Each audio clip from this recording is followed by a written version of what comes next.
So imagine if you had a genie that works 24/7 to answer your audience's questions, overcome their objections, and turn them into loyal customers. You're probably already spending a ton to acquire your traffic. And if you're not converting as much of that traffic as possible into loyal customers, then it's going to be very, very difficult to scale profitably. My name is Hussam, and I've been in digital marketing for 15 years and in Ecom for over a decade.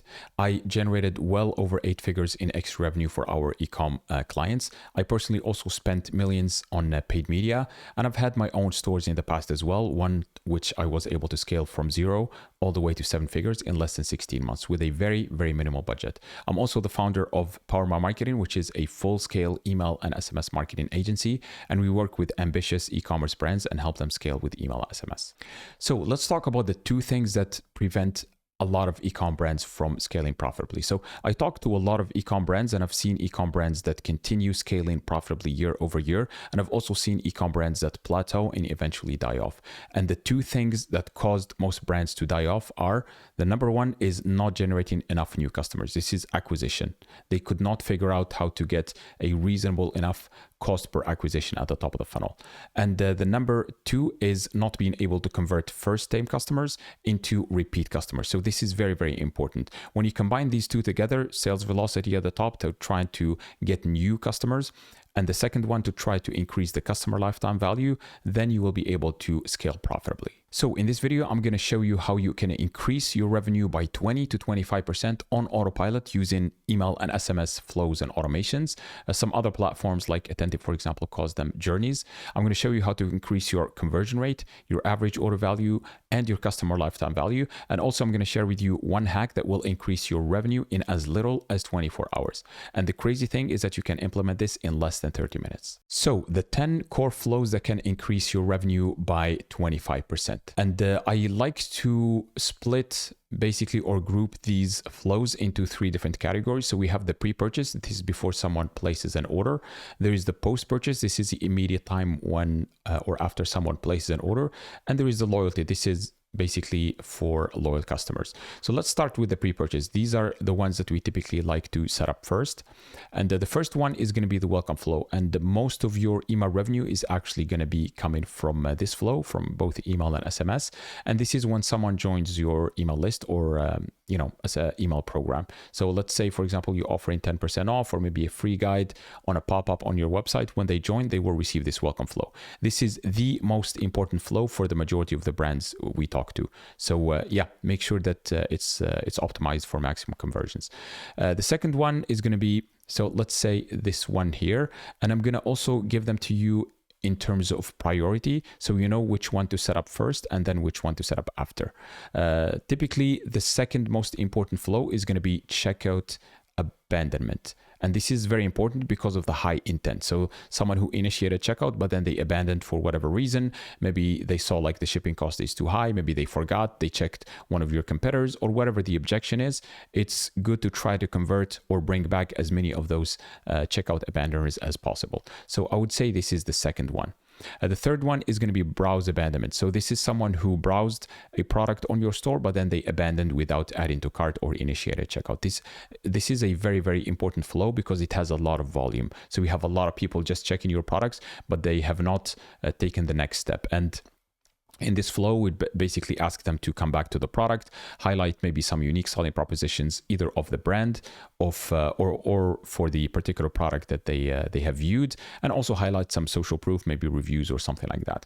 So the fourth one is going to be the cart abandonment, and this is different than the checkout abandonment. I see a lot of brands confusing these 2 together. One is higher intent than the other. So cart abandonment is when someone adds to cart, and then they stop there. They bounce from there. They don't take the next step.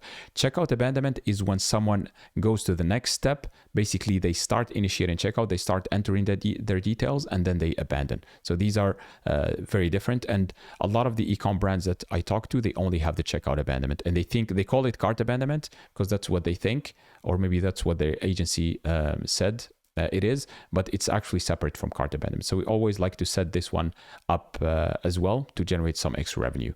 And then you have the site abandonment here. So this one, if someone visits your website and then abandons, they actually have not checked any particular product.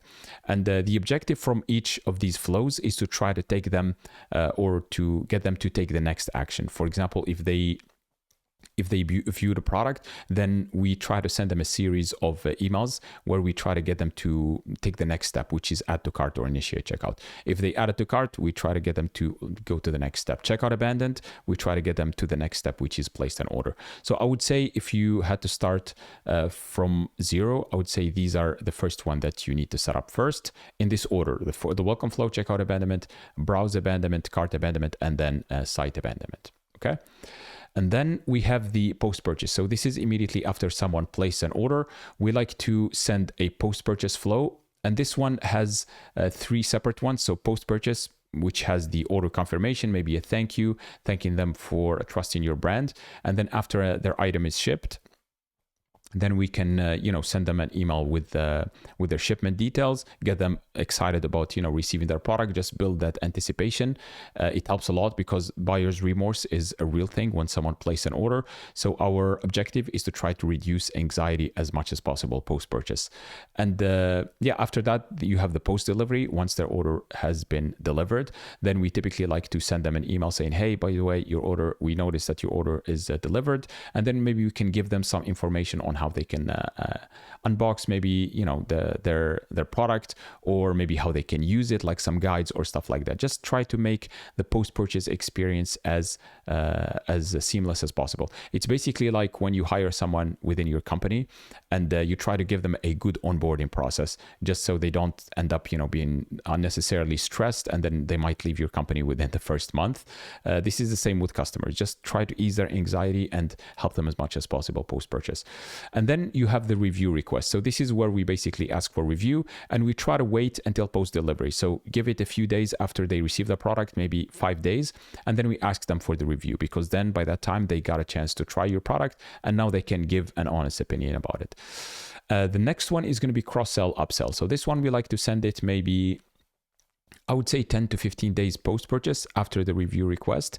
And we can give them maybe an incentive and try to cross-sell them some other products. So if you are selling, for example, mattresses, and they bought a mattress, then maybe you can cross-sell them some sheets or maybe some pillows or something like that. So try to raise that immediate customer lifetime value. Okay. And then you have the replenishment and win back. So these are slightly different. The replenishment is mostly for replenishable brands that sell, replenishable products like food, cosmetics, etc. And but we also send it for brands that don't sell, for example, replenishable products. So we like to differentiate these two flows by time frame. So replenishment, typically we send it 30 to 45 days after purchase.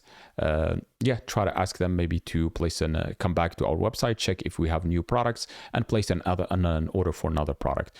And then the win back is the last resort one. So let's say they placed an order with you, but they have not placed an order in 60 or 90 days after that. Then we send them the win back offer, try basically to win them back. And you can send them a personal email from the founder, say, hey, we noticed that you haven't come back in quite a bit of time. Here is an incentive. And feel free to ask them for feedback as well, just why they haven't placed another order, just so you can understand what their objections are. Maybe they haven't liked the product, maybe they found a better alternative from your competitors. When you can gather those objections, you can choose to address them in your marketing at the beginning, at the top of the funnel. So then you have the post-purchase, and then you have the loyalty. Loyalty is typically for people who have been with you for a long time. Maybe they have placed multiple orders with you.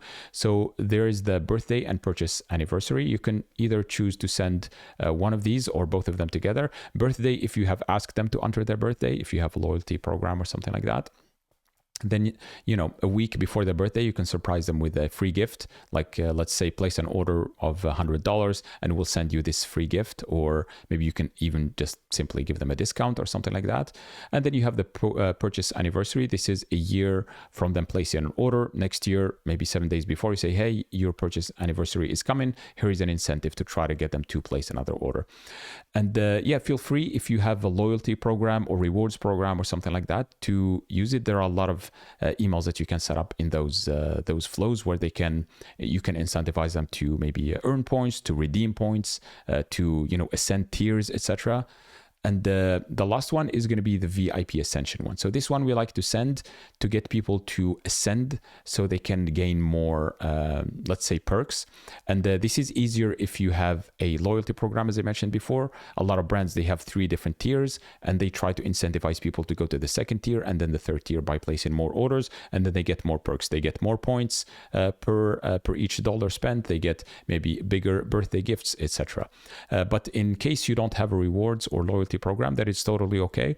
The way we like to do it is once someone places maybe 2 or 3 orders, we send them an email saying, hey, by the way, you're very close to VIP status.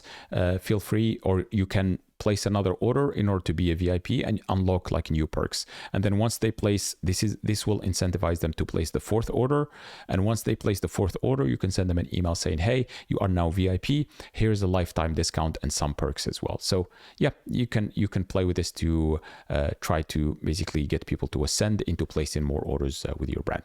So there you have it. These are the 10 core flows that you can set up for your brand to generate 25% more revenue. And these are the main flows. Obviously, there are a lot of flows that we set up for our clients. I would say with one client, we had up to 25 different flows running, which I know is a lot. But if you set up these core flows, then these will be responsible for probably 80 to 90% of the revenue you'll be able to generate from flows.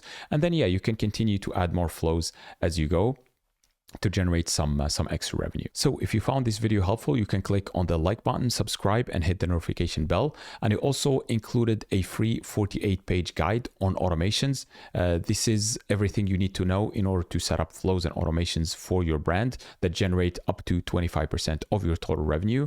The first thing I'm going to share with you is that why flows and automations are so crucial for your brand.